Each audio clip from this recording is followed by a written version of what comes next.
Hello everyone, welcome to Z K analysis. और आज इस वीडियो में हम लोग पर्टिकुलरली बीटीसी के बारे में बात करने वाले हैं। बीटीसी के क्या नेक्स्ट पॉसिबल मूव्स हो सकते हैं और क्या बिटकॉइन आने वाले टाइम में क्या मूव दे सकता है मार्केट के अंदर, और क्या क्या चीज़ें मार्केट को ड्राइव कर रही हैं अभी, और कैसा मूव मार्केट को ड्राइव करके किस पोजीशन पे ले जा सकता है और किस मोमेंटम के साथ मार्केट कहाँ तक मूव कर सकती है। इस वीडियो के अंदर हम लोग जो है आज जानेंगे। और मैं कोशिश करूँगा कि चार्ट्स को इतने आसानी तरीके से समझाने की, जितना आसान तरीके से मैं समझा सकता हूँ उतनी आसानी तरीके से मैं चार्ट को समझाने की कोशिश करूँगा। तो ये एक वीडियो जो ये मैं बता रहा हूँ, ये एक ओनली एजुकेशनल पर्पस के लिए है। और इस वीडियो को देख के कोई ट्रेड ना ले, और इस वीडियो के अकॉर्डिंग कोई ट्रेड लेता है तो मेरे हिसाब से जो भी वो प्रॉफिट और लॉस करेगा वो अपनी रिस्पॉन्सिबिलिटी पे करेगा।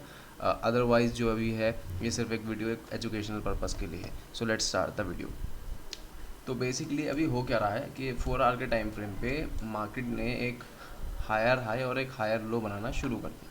ठीक है, अभी शुरुआती फेजेस में क्या था कि मार्केट एक higher high higher low, higher high higher low, फिर एक हायर हाई, फिर एक हायर लो, फिर एक हायर हाई। उसके बाद जो है मार्केट का जो स्ट्रक्चर है वो यहाँ से हायर लो की तरफ जाना था, और हायर लो की तरफ जाने के बाद एक हायर हाई ऊपर की तरफ बनाना था इसके स्विंग को ब्रेक करने के बाद। लेकिन मार्केट ने ऐसा किया नहीं। तो अब मार्केट का जो डाउन ट्रेंड है वो शुरू हो चुका है कि हायर मतलब लोअर लो, लोअर हाई, लोअर लो, एक छोटा सा लोअर हाई है। अगर ये इस स्विंग को ब्रेक कर देता है तो मार्केट जो है एक तरीके से इसके ऊपर जो भी क्लोजिंग बैठेगी यहाँ पे, जस्ट होल्ड, अगर इस एरिया के आसपास 4 आवर की कैंडल की क्लोजिंग इसके ऊपर बैठ जाती है तो पॉसिबली हम लोग ये कह सकते हैं कि मार्केट का जो ट्रेंड है वो बुलिश स्ट्रक्चर में चेंज हो चुका है। और मार्केट जो है एक हायर हाई, फिर एक हायर लो, फिर एक हायर हाई की तरफ मूव कर सकता है। ठीक है, लेकिन ये तो सिर्फ कहने की बात है कि अब मार्केट में एग्जैक्टली क्या हो रहा है। लेकिन अब जो है स्ट्रक्चर की बात करें तो स्ट्रक्चर 4 आवर के टाइम फ्रेम के अंदर जो है बेरिश हो चुका है। और अभी फ़िलहाल के लिए मार्केट को एक बेरिश स्ट्रक्चर से इनवैलिडेट करने के लिए मार्केट को इस एरिया के आसपास ब्रेकआउट करके इस स्विंग के ऊपर क्लोजिंग बैठानी है, जिसकी वजह से मार्केट का जो स्ट्रक्चर है वो चेंज हो जाएगा। अब चलते हैं 2 आवर के टाइम फ्रेम के अंदर और देखते हैं कि मार्केट के अंदर क्या हो रहा है। सो बेसिकली यहाँ पर आप देख सकते हैं यहाँ पे एक पीनेंट बनना है।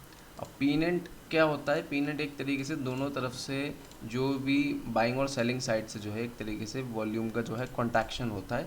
वॉल्यूम मतलब दबता रहता है एक दूसरी जगहों से। यहाँ पे समझिए जैसे यहाँ पे एक पीनेंट के अंदर एंटर हुआ, मार्केट में वॉल्यूम आ रही है, वॉल्यूम कम हो रही है, वॉल्यूम आ रही, वॉल्यूम कम हो रही है। आप जो यहाँ पे जो सेलिंग का मूव देख रहे हैं वो इतना ज़्यादा नहीं है एज़ कम्पेयर टू यहाँ यहाँ यहाँ। और आप बाइंग का मोमेंटम भी देख रहे हैं कि जो बाइंग का मोमेंटम था वो यहाँ नहीं है इतना ज़्यादा। तो मार्केट एक तरीके से वॉल्यूम कंट्राडिक्ट कर रही है, वॉल्यूम जो है एक तरीके से दोनों के बीच में स्क्वीज़ हो रहा है। तो अब क्या कर सकते हैं कि मार्केट के अंदर अब जहाँ भी मैनिपुलेशन होकर या जहाँ भी मूव आएगा, वैसे तो पीनेंट्स ज़्यादातर अभी मैनिपुलेट ही कर रहे हैं, आप कोई सा भी पैटर्न बीटीसी के अंदर देख सकते हैं वो मैनिपुलेशन करके ही चल रहा है। ठीक है, तो अब यहाँ पे क्या हो सकता है कि अगर पीनेंट ऊपर की तरफ ब्रेकआउट करता है तो जो पॉसिबल मूव होगा वो पीनेंट का क्या हो सकता है वो मैं आपको बता देता हूँ।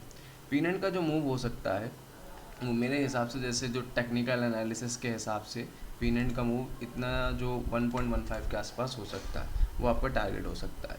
लेकिन अब क्या हो कि अगर पीनेंट ब्रेक डाउन हो जाए और मार्केट मूव पे मूव दिया जाए तो सपोर्ट और रेजिस्टेंस मार्केट के क्या हो सकते हैं, इसको पहचानने के लिए हमें 4 आवर के टाइम फ्रेम पे वापस से चलना पड़ेगा और हमें एक सपोर्ट लेवल ढूंढना पड़ेगा जो मार्केट को एक अच्छे तरीके से सपोर्ट दे सकता है। तो सबसे पहले जो सपोर्ट निकल के आ रहा है हमारे पास, मेजर सपोर्ट, वो है 1,11,000, मतलब 112,000 के आसपास का एरिया है। अगर पीनेंट इस चीज़ को ब्रेक डाउन करता है तो पीनेंट के ब्रेक डाउन के बाद मार्केट यहाँ तक तो इजी आना है, क्योंकि यहाँ पे कोई इतनी बड़ी मेजर सपोर्ट नहीं है। और सपोर्ट कैसे बनती है आपको मत मालूम होगा कि 3 वैलिड टच या 3 वैलिड मार्केट वहाँ से टच करके उठनी चाहिए।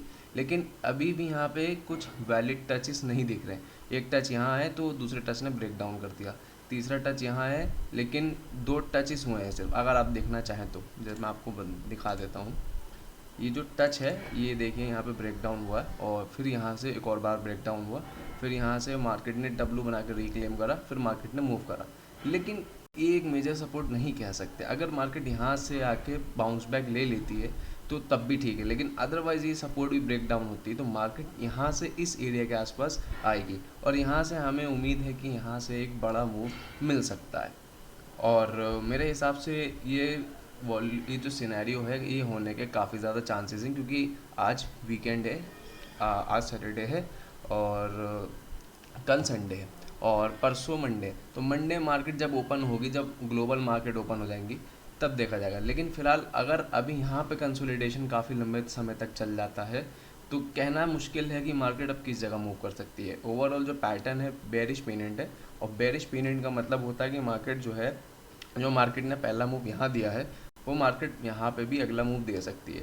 इन केस अगर पेनेंट ऊपर की तरफ ब्रेकआउट हो जाता है तब मेरे हिसाब से एक तरीके से यहाँ पे एक ट्रेंड लाइन भी है, ठीक है। यहाँ अगर आप देखना चाहें तो यहाँ पे एक ट्रेंड लाइन भी है, जस्ट होल्ड, ये एक यहाँ पे प्रॉपर एक ट्रेंड लाइन है और यहाँ पे एक ट्रेंड लाइन है। अगर मार्केट इस पेनेंट को ब्रेक डाउन करके इस ट्रेंड लाइन के रीटेस्ट पे भी अगर बाउंस कर सकती है तो कर जाएगी। यहाँ पे हमारे पास दो चांसेस हैं, ब्रेक डाउन होने पर ये ट्रेंड लाइन से भी सपोर्ट ले सकती है बीटीसी, और यहाँ पे जो हॉरिजॉन्टल सपोर्ट है यहाँ से भी मार्केट जो है एक तरीके से रिवर्सल ले सकती है। लेकिन इन दोनों के चांसेस काफ़ी ज़्यादा लो हैं, क्योंकि यहाँ पर एक बहुत बड़ा इंड्यूसमेंट है और यहाँ पर आप इसे ट्रैप भी कह सकते हैं। बेसिकली मतलब ये है कि मैं आपको समझाता हूँ। यहाँ ऑल टाइम हाई पहला लगता है, जस्ट होल्ड, यहाँ पहले एक ऑल टाइम हाई लगता है 14 जुलाई 2025 पे, और एक तरीके से जब यहाँ पर ब्रेकआउट होता है तो यहाँ पे जो ब्रेकआउट होता है वो सस्टेन नहीं करता, मार्केट वापस से नीचे आती है, ट्रेंड लाइन का ब्रेकआउट मिलता है, मार्केट वापस से ब्रेकआउट करने की कोशिश करती है ऑल टाइम हाई का, फिर से फेल हो जाती है, दोबारा मार्केट ट्राई करती है। इस बार क्या हुआ कि यहाँ जो एरिया था, एक मिनट में मार्क कर देता हूँ, ये जो एरिया था, जो यहाँ जो एरिया है, यहाँ पर क्या हुआ कि यहाँ पे बाइंग आई बहुत अच्छी, ठीक है, यहाँ पे ब्रेकआउट होने के बाद एक बाइंग आई, लेकिन सडनली ऊपर से सेलिंग प्रेशर भी आया, जिससे कि जो है कैंडल जो है वो एक तरीके से पिन डाउन हो गई। जो वॉल्यूम था इसके अंदर का, जो होल्डिंग वॉल्यूम था, वो एक तरीके से इसमें ख़त्म हो गया। ख़त्म होने के बाद जो पिन डाउन होने के बाद जो कैंडल बनी, that make the market move down side. और ये जो मार्केट का मूव आया था, जब भी ऐसा होता है कि कोई ब्रेकआउट के बाद लिक्विडिटी मार्केट के अंदर जब पिन डाउन करता है तो ऐसा मूव देखने को मिलता है। तो एक तरीके से यहाँ कहना मुश्किल है कि मार्केट किस जगह मूव दे सकता है, लेकिन चांसेस हाई हैं कि बिटकॉइन पहले इस सपोर्ट के आसपास जो है आके अपने बाउंस बैक की तैयारी करे, क्योंकि ओवरऑल यहाँ पे मार्केट पूरी की पूरी बुलिश है, ठीक है। अगर आप एक तरीके से लिक्विडिटी हीट मैप्स भी देखेंगे तो लिक्विडिटी हीट मैप्स के अंदर भी बिटकॉइन जो है नीचे की लिक्विडिटी हंट करने जाएगा ही जाएगा, क्योंकि ऊपर बहुत अच्छी लिक्विडिटी थी लेकिन जा नहीं पाया, नीचे ज़्यादा लिक्विडिटी है अभी। तो मेरे हिसाब से जो लिक्विडिटी अभी जो बची है वो 5% के आसपास की है, और ऊपर की जो लिक्विडिटी वो 6-7-8% की है। तो चांसेस यही है कि जो 5% वाली जो लिक्विडिटी है, जो सबसे ज़्यादा जल्दी ट्रैवल हो जाएगी यहाँ तक, वो लिक्विडिटी मार्केट हंट कर लेगी। अदरवाइज़ मेरे हिसाब से ऊपर के चांसेस बहुत मुश्किल लग रहे हैं अभी के लिए, क्योंकि एक मेजर मूव जो है एफओएमसी का जो मीटिंग है और फेड की जो मीटिंग है जो अगले सितंबर होने वाली है, वो मार्केट को ड्राइव करेगी। रेट कट मार्केट को ड्राइव करेंगे बहुत अच्छे तरीके से। अगर रेट कट हो जाते हैं तो मार्केट में एक शॉर्ट टर्म करेक्शन आएगा, उसके बाद जो है मार्केट मिड टर्म और लॉन्ग टर्म बहुत अच्छा परफॉर्म कर सकती है।